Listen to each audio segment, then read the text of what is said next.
See that oak tree right there?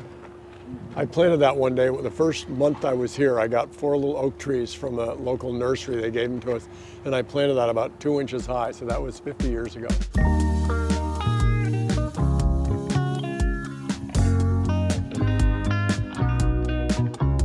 Today we're at Dorset, Vermont, at J.K. Adams. It's a company that's been around for 80 years. We're meeting with Malcolm Cooper, who's the president, owner.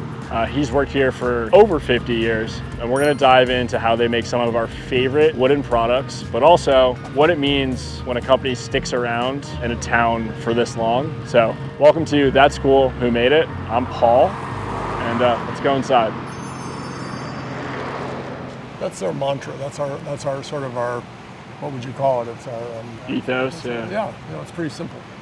We want to build things that are practical and functional. Right.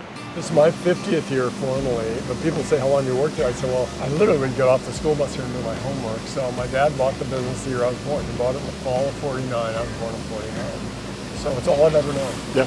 Has Malcolm changed over time? Not much. How would you describe him to someone that's never met him before? He's a good storyteller. Yeah. He makes you laugh. Right. What do you guys do out here? There's no noise, no sawdust. I'll make some noise. Yeah, go ahead. Don't hit the screw. You just dropped that screw. We're going to dock your pay for that. That screw. I'll pick it up, I swear. You know, those screws are expensive. And he's also very well informed as far as for machinery and equipment in the factory. He has a good background there. What kind of wood do you guys have here? Well, we use the northern hardwoods, the Appalachian hardwoods they're called. Maple, beech, birch, ash, oak. You know, we're all familiar with those woods, but there's very few places on the face of the earth that grow northern hardwoods. New England, Canada, some parts of the Upper Peninsula, the Midwest, and some parts of Scandinavia, Sweden. This is a pretty good representation of all the different things we made. And this board is still here. This is, it was called the Magnum Platter at that time. Then somewhere along in the 80s, Mr. Cooper thought his barbecue sounded good, and we called it barbecue, and it took off. We sell that one. Yeah. Yeah. When I first started working here in 1966, we had our own lumber yard, our own dry kilns. We would cut all our lumber and machine it into panels and make the product from there. So we buy the wood often cut to size or pre-glued, and then we do the final operations and then package and finish and market it. But it's just not feasible for us to do the whole thing. You know, there's no point in us owning a sawmill anymore. The biggest woodworker in Vermont just moved, sort of a blow to the state. 2,000 jobs, bye-bye. That's just the general trend with manufacturing. Throughout the history of, the industrialized world, businesses go in search of cheap labor. Remember the old knife block on the side of the table? But the knives were hanging down so little kids put their feet in them. So then we made an upright knife block, put your knives down it. So we made one of those, took it home, my old man took it home, slid it to the back of the kitchen counter. We couldn't get the knives out because they hit the cabinet. Yeah. We brought it back down the next morning, cut the base off at 45 degrees, stuck the base back on. That was invented right here, the angled knife block. It's in every house in America. For about 3 years, 4 years, 5 years, we had an exclusive. We made those millions of them. People say, well, you should patent it, you should protect it. We're far down the pecking order. It's pretty hard to defend an international patent when you're a couple $1 million company. So our goal is to just come up with a new idea.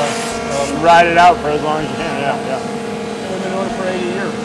So who's been keeping all this history? It's something you guys have always been passionate about, like trying to... We just do it ourselves. Yeah. Now, is anyone on this wall still working here?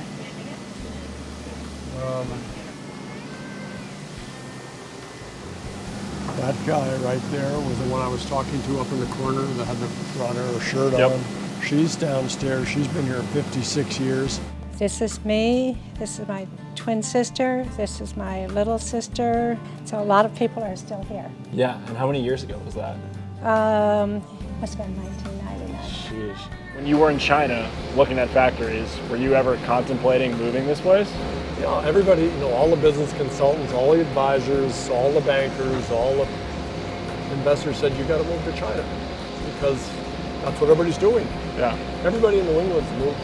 There's very few of us left. How close did you get to pulling the trigger?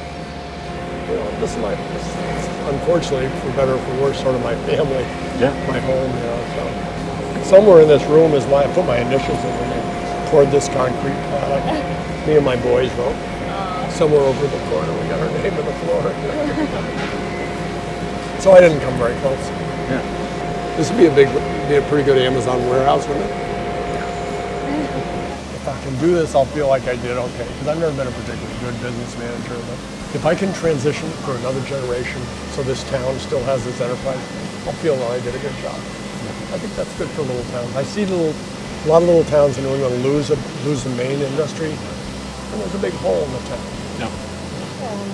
We have a lot of great ideas, and you know, that's one thing I guess I have to say about our products. They always had a purpose. Yeah, There was a reason for them. They had a purpose, a need that had to be filled. that's awesome. Yeah.